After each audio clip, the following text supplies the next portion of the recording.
السلام عليكم.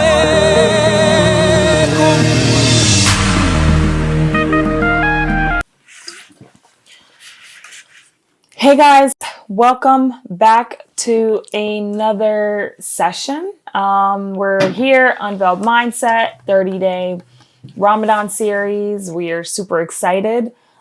So today we're going to go through a couple different surahs as well. Same thing, you guys already know. We're going to go through the surah. We're going to watch a video about it. Perhaps have different discussions depending on what the surah is about. And yeah, let us know what your thoughts are in the comments. And hopefully you're having a wonderful Ramadan and you're taking, this time to reflect and to learn and to really get closer to your deen. I for certain am. But yeah, and I think this has been very helpful for me. And throughout the day also, I'm tuning in to other things that I'm listening to. So hopefully this serves as something entertaining for you guys and something helpful for you guys and food for thought, so to speak. Surah that we're going to cover today is Surah Al-Zalzala. We're going to go ahead and start playing the audio, and then we can have a discussion right after. We're going to have a discussion right after. Az-Zalzala, the ultimate quake, is chapter 99 in the Quran. This Medinian chapter was revealed to shake our hearts and strike fear about what's to come on the Day of Judgment. It also came to inform us that all deeds will be brought to light and accounted for on that day. إِذَا زُلْزِلَتِ الْأَرْضُ زِلْزَالَهَا, when the earth is shaken in its ultimate quake, an earthquake like never before. وَأَخْرَجَتِ الْأَرْضُ أَثْقَالَهَا, and when the earth throws out all its contents, everything it's been holding on to since the beginning of time will all come out on that day. وَقَالَ الْإِنسَانُ مَا لَهَا, and humanity cries, what is wrong with it? Shocked and stunned by what they are witnessing. A scene that's never been seen before. يَوْمَئِذٍ تُحَدِّثُ أَخْبَارَهَا, on that day the earth will recount everything. No more secrets, everything will be on full display in front of everyone. بِأَنَّ رَبَّكَ أَوْحَى لَهَا, having been inspired by your Lord to do so. يَوْمَئِذٍ يَصْدُرُ النَّاسُ أَشْتَاتًا لِيُرَوْا أَعْمَالَهُمْ, on that day people will proceed in separate groups to be shown the consequences of their deeds. فَمَنْ يَعْمَلْ مِثْقَالَ ذَرَّةٍ خَيْرًا يَرَهُ, so whoever does an atom's weight of good will see it. وَمَنْ يَعْمَلْ مِثْقَالَ ذَرَّةٍ شَرًّا يَرَهُ, and whoever does an atom's weight of evil will see it. Help us create more videos by visiting our website today and contributing to our mission and project. What do you think of the surah? And what are some of the things that stood out to you? I think it's very direct, very clear.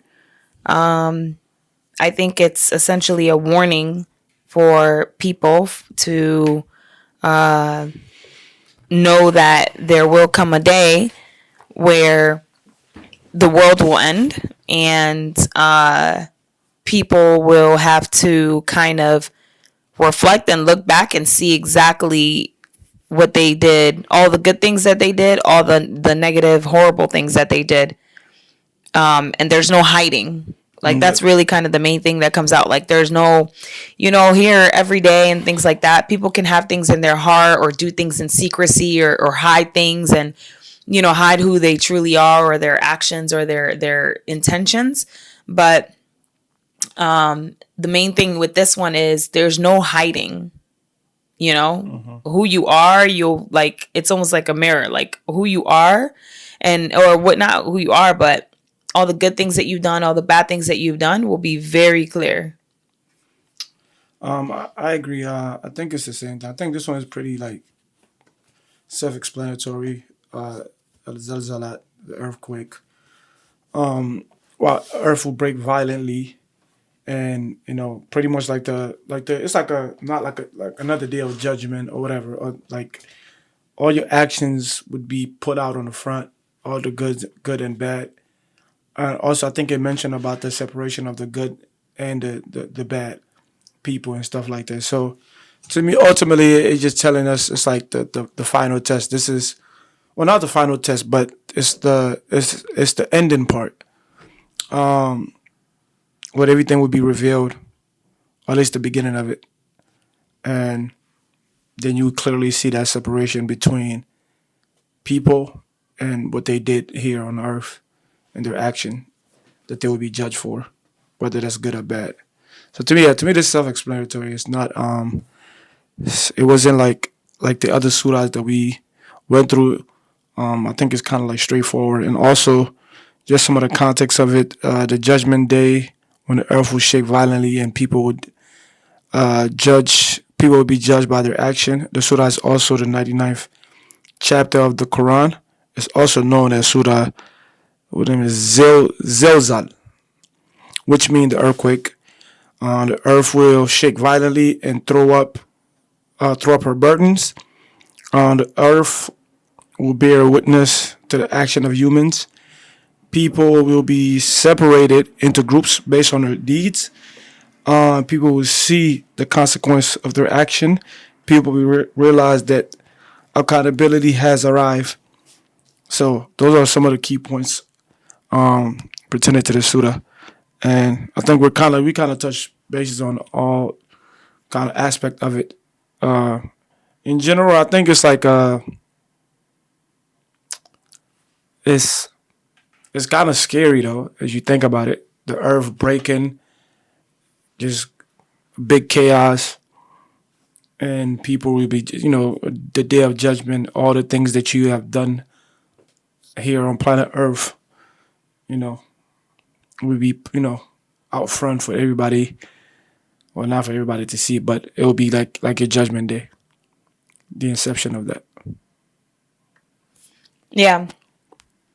And what I'm seeing here, essentially the main message is saying that it inspires individuals to perform good deeds, avoid evil, and lead a life of integrity. So it's like a call to action, like reminding people that their good deeds will be their deeds will be scrutinized, and that they'll be judged based on the righteousness of their conducts.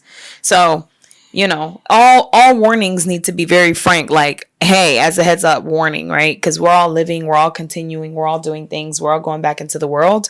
So it's one of those things of like, as a reminder, as a warning, like really check yourself and check the deeds that you're doing and check your actions.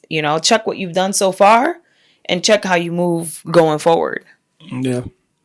And also, whatever you do in the dark eventually will come to the light. Pretty much, that's what I get from it too. Yeah, you're walking on this earth, everything is being monitored. So don't think just because you by yourself, it's not being monitored. So that's how pretty much I see this surah.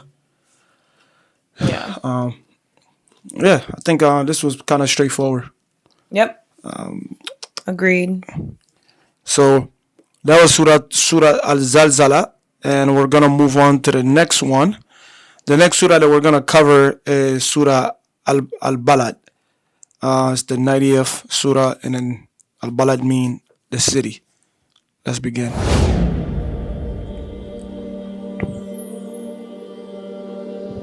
Al-Balad, the city, is chapter 90 in the Quran. This Meccan chapter was revealed during a period when Prophet Muhammad, peace be upon him, and his followers were under intense pressure and persecution from Quraysh in Mecca. They faced significant opposition and torture for believing in Allah and abandoning polytheism. This surah came down to highlight the plight of the human being, created in a condition of constant struggle.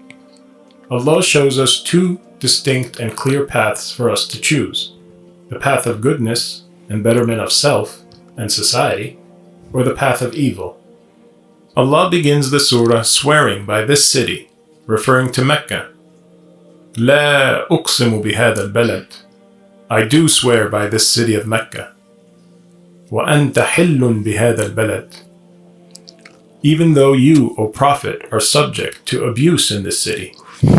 Mecca was known as a sacred land, and the Kaaba was considered a safe place for visitors to come and feel secure, because Quraysh would protect them. However, once Prophet Muhammad, peace be upon him, began calling people to Islam as a way of life that Meccans should adopt, Quraysh made it permissible for the Prophet and his followers to be subject of their attacks and abuse. وَوَالِدٍ وَمَا وَلَدٍ, and by every parent and their child. Many view this as a reference to Prophet Abraham and his son Ishmael, peace be upon them, who rebuilt the Kaaba and prayed for the sanctity and protection of the city, and for a messenger to come after them and guide its people to Islam. Allah concludes the oath with, لَقَدْ خَلَقْنَا الْإِنسَانَ فِي كَبَدٍ. Indeed, we have created humankind in constant struggle. أَيَحْسَبُ أَنْ لَنْ يَقْدِرَ عَلَيْهِ أَحَدٍ. Do they think that no one has power over them? يَقُولُ أَهْلَكْتُ مَالًا لُبَدًا. Boasting, I have wasted enormous wealth. Allah is highlighting the human condition and how some people allow their arrogance to overtake them, thinking they are invincible, spending their wealth away in excess, without any worry of their fate with Allah. أَيَحْسَبُ أَنْ لَمْ يَرَهُ أَحَدٍ. Do they think that no one sees them? أَلَمْ نَجْعَلْ لَهُ عَيْنَيْنِ. Have we not given them 2 eyes? وَلِسَانًا وَشَفَتَيْنِ. A tongue and 2 lips? وَهَدَيْنَاهُ النَّجْدَيْنِ. And shown them the 2 ways of right and wrong? Allah is reminding human beings of who gave them their 2 eyes, their tongue, and 2 lips. Allah is showcasing the power of the human faculties, both sight and speech. And even with these blessings, people are still arrogant and misusing what Allah blessed them with. فَلَا اقْتَحَمَ الْعَقَبَةَ. If only they had attempted the challenging path of goodness instead. وَمَا أَدْرَاكَ مَا الْعَقَبَةَ. And what will make you realize what attempting the challenging path is? Allah then shares what the challenging path entails. فَكُّ رَقَبَةٍ. It is to free a slave. أَوْ إِطْعَامٌ فِي يَوْمٍ ذِي مَسْغَبَةٍ. Or to give food in times of famine. يَتِيمًا ذَا مَقْرَبَةٍ. To an orphaned relative. أَوْ مِسْكِينًا ذَا مَتْرَبَةٍ. Or to a poor person in distress. ثُمَّ كَانَ مِنَ الَّذِينَ آمَنُوا وَتَوَاصَوْا بِالصَّبْرِ وَتَوَاصَوْا بِالْمَرْحَمَةِ. And, above all, to be one of those who have faith and urge each other to perseverance and urge each other to compassion. أُولَئِكَ أَصْحَابُ الْمَيْمَنَةِ. These are the people of the right. وَالَّذِينَ كَفَرُوا بِآيَاتِنَا هُمْ أَصْحَابُ الْمَشْأَمَةِ. As for those who deny our signs, they are the people of the left. عَلَيْهِمْ نَارٌ مُؤْصَدَةٌ. The fire will be sealed over them. Help us create more videos by visiting our website today and contributing to our mission and project. Please subscribe to our YouTube channel to access more videos and content. I just want to listen to that again. Yeah, it was I think it's one of the longest so far. longest that we've done, yeah. Yeah. There's things that I missed out on. Unveiled, the city, is chapter 90 in the Quran. This Meccan chapter was revealed during a period when Prophet Muhammad, peace be upon him, and his followers were under intense pressure and persecution from Quraysh in Mecca. They faced significant opposition and torture for believing in Allah and abandoning polytheism. This surah came down to highlight the plight of the human being, created in a condition of constant struggle. Allah shows us 2 distinct and clear paths for us to choose: the path of goodness and betterment of self and society, or the path of evil.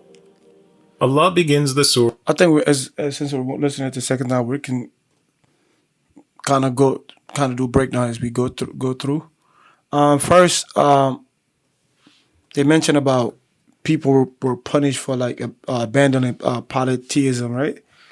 Mm-hmm. Let me go back. And who were those people? I think it was the followers Okay, let me go back. In the Quran.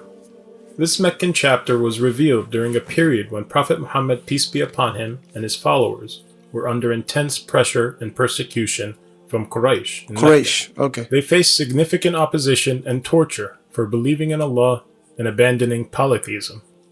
This surah came down to highlight the plight of the human being, created in a condition of constant struggle.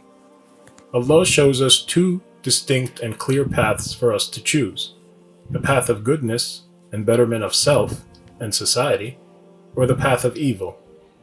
Allah begins the surah swearing by this city, referring to Mecca.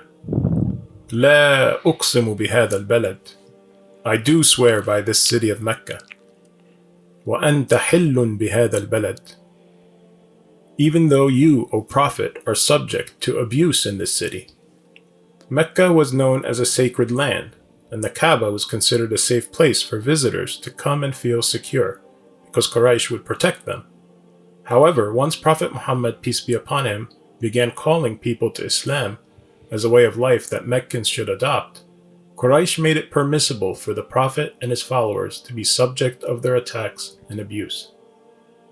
وَوَالِدٍ وَمَا وَلَدٍ, and by every parent and their child.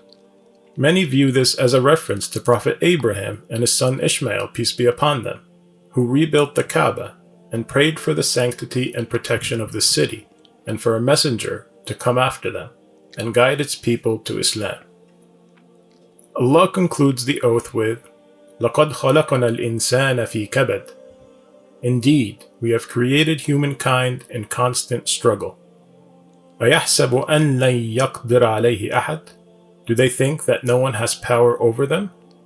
يَقُولُ أَهْلَكْتُ مَالًا لُبَدًا.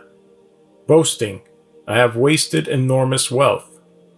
Allah is highlighting the human condition and how some people allow their arrogance to overtake them, thinking they are invincible, spending their wealth away in excess. I'm gonna pause it there. What are you gathering from this so far? I have some questions and then some things I wanna. I think it starts off with, I think the main theme here is like the idea of we all have our struggles, because it starts off with like what I believe currently is happening based on what that said is the followers are starting to essentially get punished and killed and attacked basically because of their faith. So already that's from the start that's already a hardship, right? And I think it's like essentially emphasizing that like don't give up, right? Life will have hardship. That's one thing that's guaranteed. We will all have our struggles. We will all have our hardship. Like it's something that is inevitable, that is going to happen, Yeah. And so don't give up and don't allow that to steer you away from still believing and having faith and continuing to have a connection with Allah. So yeah, that's what I get. To me, so far, because the surah is called a city, I feel like I'm getting two different.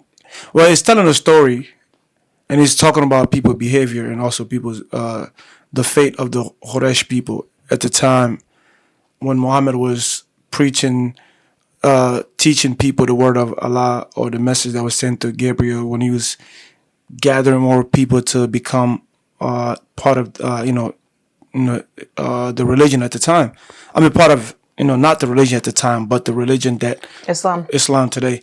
Because at the time it wasn't called, it didn't have a name yet, so I kind of wanted to make sure.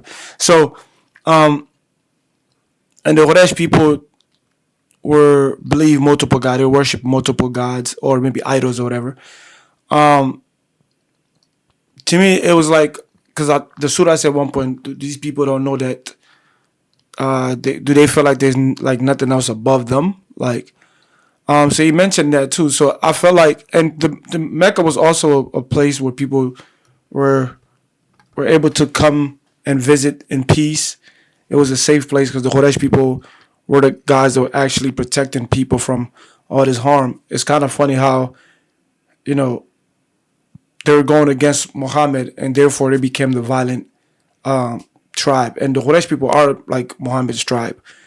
So to me, it's kind of telling a story. And then where I kind of got lost at, like where I'm at, that's what I paused at. Now it's talking about boasting and a waste of enormous wealth. I don't know if something went over my head from talking about the incidents and the things that happened in Mecca with the Quraysh people and the people that were trying to follow Muhammad to all the way to this point. But yeah, so far it's telling a story, but not the overall aspect of the surah. I feel like we still have to finish it for me at least to get the full picture. But right now, what I'm hearing or what I'm understanding from it is telling us a story of the Quraysh people punishing people that were following Muhammad or pitting people against Muhammad. Yeah. I think the way that it led to like this enormous, it's like the boasting, meaning like I think what led to this is like, we can go back a couple of seconds, but good. Yeah, is like, okay, we're at the point where, like people, it's kind of, I forget which one we went through, a couple sessions ago, but, thinking you're bigger than and you're whatever because you have enormous wealth and this and that, and therefore you feel like you're the moon and the star and above all, and you can do whatever you want, and therefore like you want that power, and especially politically and things like that, right? Like when people start following other people and you start losing power, you kind of feel like I need to take this person out. So just kind of like feeling like, well, I have everything, all these worldly things, right? Like I'm above you and I can act in all sorts of ways, but you can bring it back. Yeah. No, that makes sense. Yeah. Allah concludes the oath with, and by every parent and their child. Many view this as a reference to Prophet Abraham and his son Ishmael, peace be upon them, who rebuilt the Kaaba and prayed for the sanctity and protection of the city, and for a messenger to come after them and guide its people to Islam. Allah concludes the oath with, لَقَدْ خَلَقَنَا الْإِنسَانَ فِي كَبَدٍ. Indeed, we have created humankind in constant struggle. أَيَحْسَبُ أَنْ لَنْ يَقْدِرَ عَلَيْهِ أَحَدٍ. Do they think that no one has power over them? يَقُولُ أَهْلَكْتُ مَالًا لُبَدًا. Boasting, I have wasted enormous wealth. Allah is highlighting the human condition and how some people allow their arrogance to overtake them, thinking they are invincible, spending their wealth away in excess, without any worry of their fate with Allah. أَيَحْسَبُ أَنْ لَمْ يَرَهُ أَحَدٍ. Do they think that no one sees them? أَلَمْ نَجْعَلْ لَهُ عَيْنَيْنِ. Have we not given them 2 eyes? وَلِسَانًا وَشَفَتَيْنِ. A tongue and 2 lips? وَهَدَيْنَاهُ النَّجْدَيْنِ. And shown them the 2 ways of right and wrong? Oh, pause Allah it. So it's interesting. The translation that I'm looking at, it says, "Have we not given them 2 eyes to distinguish from right from wrong?" And then also says, "And a tongue and 2 lips, so that he can ask if he cannot see for himself." Mm-hmm. So that's just to add on to that. Yeah, and to me, the disconnect for me here is, I understand the like, we created mankind in constant struggle, and do they think that there's no one above them and things like that, bragging and boasting about their wealth, which I get it. We kind of go back to like the other surah we read like last week. It's like I'm just trying to understand like the transition from the story to that to the arrogance. Is the story telling us that those people that were against Muhammad teaching and also were gaining follower and things like that, and because they were going away from their belief, the Quraysh people, were they also being arrogant? Is that what overall? Yeah. Could you get what I'm saying? That's. It sounds like that's what it applies, because the first portion, because he said the last part of the oath. Once the oath finished, then the surah like continues on to describe more of human nature. Like, here's how we created humans. We created humans, there's constant hardship and struggles. So it's almost like it reflects, right? Because there's constant hardship and struggles, meaning this almost kind of sounds like, Muhammad, you and your people will face hardship and struggles, right? Just like you're facing hardships and struggles here while they're treating you this way. So it's almost like it's taking a step back of like, okay, you know, humans, we created, like, at any point, there's always going to be a struggle. There's going to be people who are going to do X, Y, Z, you know, and for those people, it's like we've given them eyes. So it's almost like a lesson, like here's the oath, and then like a lesson is how I interpret it. Because the other surah, I think it's like the Qatar or whatever. You know, they were talking about like how sometimes your wealth can blind you from, or at least take you away from your spirituality or your faith, where you don't practice much of your faith, but you just always just bragging and boasting about your wealth, and that's the only thing you care about. And for this surah, the way the story was going, the direction of the story I thought the story was gonna go, the Quraysh people attacking people and things like that. To me, I thought the surah was gonna tell us overall about how that the Quraysh people were non-believers and they didn't believe in Muhammad's teachings at the time.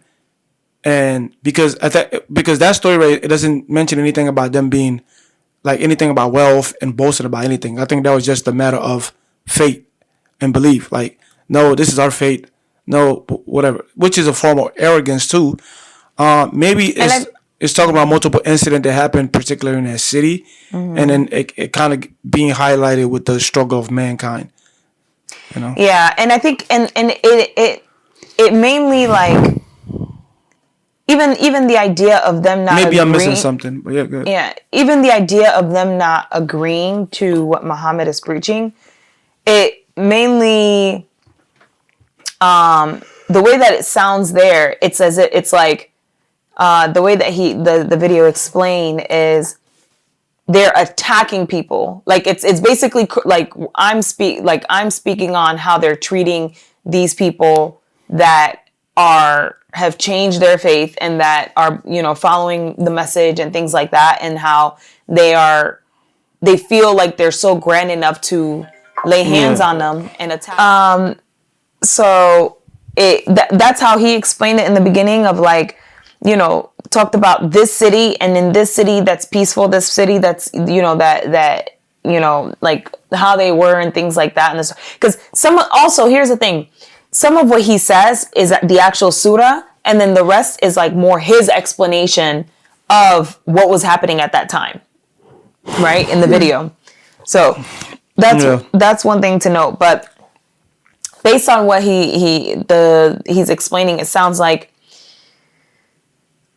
the conflict of the people being attacked, and then, you know, let me reassure you, like, there's the big lesson here. Here's the oath as a result of you guys being attacked, and then, you know, here's, you know, kind of testimony about human beings. Like, you're gonna continue to face adversity. You're gonna, you know, in all aspects of your life, and it's going to be and I get what you're saying, like the other side of it, who's the attacker. You're expecting the attacker to be like, it's going to be by people who don't believe in the same thing, like kind of along the same lines, but it's like it's mainly it said like by people who are arrogant or think they have money and things like that. So I get what you're saying. Just a little bit disconnect from it, but we can continue. Reminding human beings of who gave them their 2 eyes, their tongue, and 2 lips. Allah is showcasing the power of the human faculties, both sight and speech. And even with these blessings, people are still arrogant and misusing what Allah blessed them with. فَلَا اقْتَحَمَ الْعَقَبَةَ. If only they had attempted the challenging path of goodness instead. وَمَا أَدْرَاكَ مَا الْعَقَبَةَ. And what will make you realize what attempting the challenging path is? Allah then shares what the challenging path entails. فَكُّ رَقَبَةٍ. It is to free a slave. أَوْ إِطْعَامٌ فِي يَوْمٍ ذِي مَسْغَبَةٍ. It is to realize. وَمَا أَدْرَاكَ مَا الْعَقَبَةَ. And what will make you realize what attempting the challenging path is? Allah then shares what the challenging path entails. فَكُّ رَقَبَةٍ. It is to free a slave. أو إطعام في يوم ذي مسغبة, or to give food in times of famine. يتيما ذا مقربة, to an orphaned relative. أو مسكينا ذا متربة, or to a poor person in distress.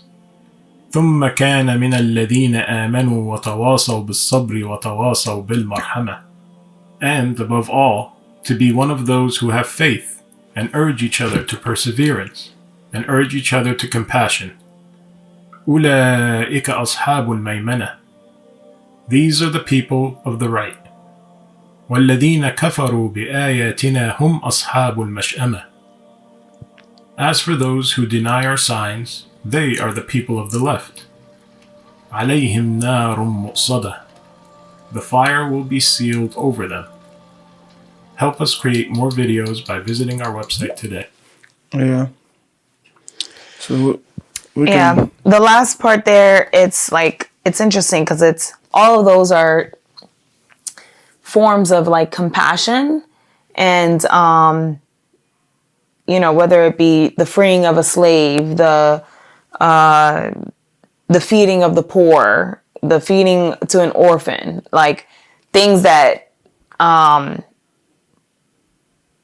essentially helping thy neighbor, helping the community, helping mankind, right? So have a heart and think about, you know, some of these things, right? Like when you think outside of yourself and you're able to relate to people outside of yourself, even this whole Ramadan, like,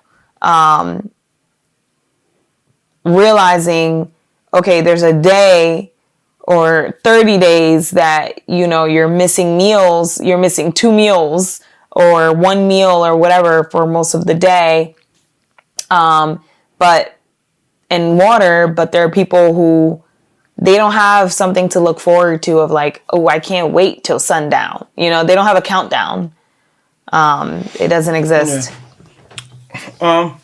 So like I said, because I don't want to because we have other surahs to go through. I definitely understood most of the part. I feel like I have to go back. Maybe there's the transition maybe in the middle of there. Mm-hmm. Maybe I might have missed something. But like you said, it's all about the whole overall of the surah is like the life struggle, the struggle that mankind's deal with. And also there's 2 paths. There's the right path and the wrong path. And I think we have the tools and we were given the tools to know right from wrong, to know the right path from the wrong path, and also to be aware of arrogance, you know. And also, you know, like you was mentioning, like, you know, with the orphans and the people that are struggling, like with wealth, you know, if you can do for people, you do for people, you know. Those are all good deeds. And I think the purpose of the whole surah is, you know, about arrogance, you know. And sometimes when you're too arrogant, you get blinded. You don't know which is the right path or the wrong path. So to me, I think people need to be aware of that and to be more understanding of self and try not to be arrogant and try to overcome that and show some compassion and things like that for the needy. And that's what I took from this surah overall. So I think it's talking about what I think it's called a city. So specifically in that city, which the story begins with, because this surah was revealed in Mecca and stuff like that. So yeah. What do you think about we have created mankind in constant struggle? I think that's true. I think we struggle every day. I'm struggling right now to understand the full context of the surah. So, but yeah, I think we struggle every day. That is true. Yeah, even human nature. Yeah. We were talking about backbiting the other day. Yeah. Like, if there was no struggle to do things, we would all be perfect. You know, people struggle. Makes sense. We'd be robots. Yeah, like people struggle with everyday thing. Like, oh, I need a routine for this. I need to make sure I'm praying on time. I need to eat healthy every single day. Like, everything is a struggle. I think that's what stood out to me the most when he said God created mankind in constant struggle. I think that was put in a perfect way, because even if you go back to the beginning of the story, the city was peaceful, and then at some point it was the Quraysh people that were protecting people were also punishing people because of their fate, and that lets you know that there's a constant struggle. It might be peaceful for a good amount of time, for a certain amount of time, and then that struggle will kick in just because people beliefs don't align, and people have like trouble understanding certain things and stuff like that, or so it's always a constant. Hold of your iman, don't give in to shaitan. Oh, you who believe, please give thanks to Allah. Allahu Ghafoor, Allahu Rahim, Allahu yuhibbul muhsinin. Huwa khaliquna, huwa raziquna, wa huwa ala kulli shay'in qadir. Allah is Ghafoor, Allah is Rahim, Allah is the one who loves the muhsinin. He is our creator, He is our sustainer, and He is the one who has power over all. Give thanks to Allah for the